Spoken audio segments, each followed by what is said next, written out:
Hey everyone, this is Adam, and today I'm going to be showing you a quick tutorial on how you can automatically import 3D models into Figma using the Convertify Figma plugin. So to get started, all we need to do is go to our Figma file, go to the little actions icon down here at the bottom, and if you search for Convertify, so that's Convertify, and if you click on the plugins tab and click on the Convertify item, you can run the plugin by either clicking on this run button down here, or I'd recommend clicking on the save icon next to that, and that will let you run the plugin from your plugins list. So I've already clicked on the save icon, so I'm just going to go to my Figma canvas and right click anywhere, then go down to plugins and go down to saved plugins, and then I'm just going to go ahead and click on the Convertify item, and that's just going to run the plugin we saved a second ago. So if you're new to the plugin, the way that it works is it basically helps you to export files from Figma and also import files into Figma. So in today's example, we're going to be using the import tab. So I'm just going to click on the import into Figma tab up here, and I'm going to change the default option from Adobe XD and just go ahead and change that to import 3D to Figma. And that's going to load up this little selection down here. So what you need to do is basically just drop in a 3D model file. So that could be a GLTF file, a GLB file, or an OBJ file. And sometimes they can also include secondary files like bin files and MTL files or other textures. So if you do have multiple files for your model, you can just go ahead and either zip those up into a single zip file and drop that in, or you can just drag and drop all of the files at once, and that should work as well. So in today's example, I've just got a few different files that I'm going to load up. The first one is just a GLTF file inside of a zip, along with those texture files I mentioned. So I'm just going to drag and drop this zip file here. And you'll see as soon as I drop that in, it loads up a preview. And I can basically go ahead and manipulate that 3D preview right here in the plugin window. And that allows me to do things like rotate the image. It allows me to zoom in, allows me to drag the image in different positions and things like that. And then I can just go ahead and click on the Add to Canvas button when I'm happy. And that's going to allow me to automatically insert that into my Figma file. And if you want to edit that, if you just want to play around with different angles or different positions, you can go ahead and rotate that again and click on Update Canvas. And as long as you've got that layer selected that we just added, it'll automatically go ahead and update that for you automatically. So that's basically how you can go ahead and do that. If you want to load in a new model, all you need to do is either click on this Load Another button down here, or you can just drag and drop your model file directly. So I'm just going to go ahead and drag and drop this file here. So I'm just going to drag and drop another model. This time it's just a GLB file. So I'm just going to drag and drop that into this Load Another drop zone area here. That's going to load up a brand new 3D model inside of the plugin. And once again, when I'm happy with it, I can just go ahead and click on Add to Canvas. That's going to load that in. And again, if I want to rotate that or move it around and update it, I can do that as well.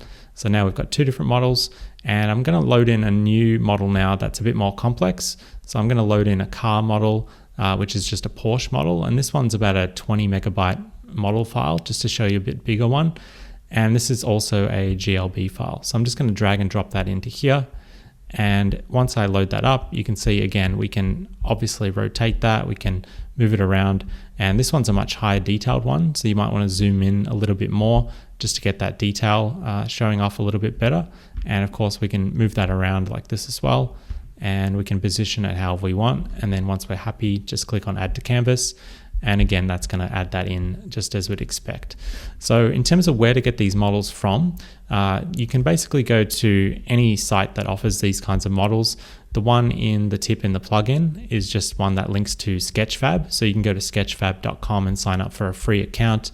And the link in the plugin that I showed a minute ago, so if we just relaunch the plugin to get that initial screen back up, you'll notice down here that it says if you need a model, you can browse the 3D models on Sketchfab. So this link just goes directly to this page here. And this allows us to browse all of these free models that we can download directly to our computer. And then we can just import those directly into the plugin. So for example, I already downloaded this Shiba model. So I just went ahead and opened that up. And then down here, you just want to click on the Download 3D Model button, and it'll give you a list of different formats you can download. So I would recommend either the GLB format or the GLTF format, and you can just go ahead and download whichever one you prefer. So in this case, I just used the GLB format with a texture size of 2K, so it's a bit higher resolution, and then just click to download. and then I can just drag and drop that downloaded file directly from my computer. So I've got this shiba.zip file, drag and drop that in, and you can see that's loaded up the model instantly from the Sketchfab site that we just downloaded.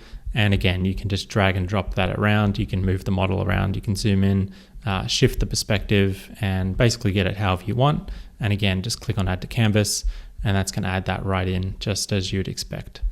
So yeah, that's basically it. I just wanted to keep this really short and show you how to import these 3D models directly into your Figma files. This is a really flexible way of getting 3D content into your designs without having to go through any other weird software. You can just do this directly into Figma.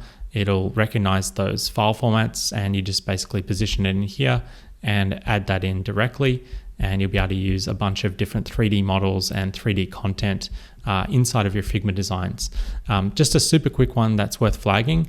If you've already added a model in and you've rerun the plugin since adding that model, you won't be able to load that model back from Figma. Figma won't keep those stored.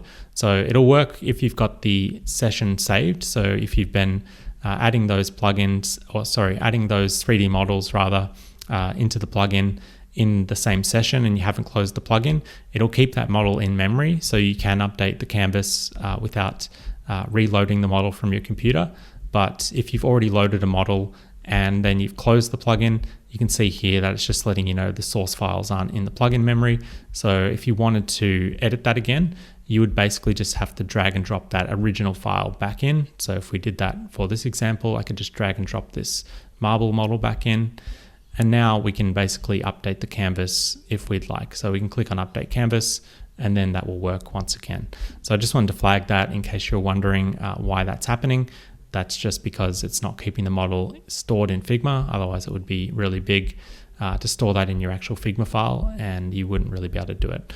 So anyway, just wanted to give that heads up. But yeah, feel free to give this feature a try if you've been wanting to load in Figma 3D models into your designs. This is going to be a really easy way to get started, and feel free to browse either sketchfab.com or just Google for free models, and you'll be able to automatically upload those into Convertify and add them into Figma. So we'll leave it there for today. Thank you as always for watching, and we'll be back with more Figma tutorials like this one very soon.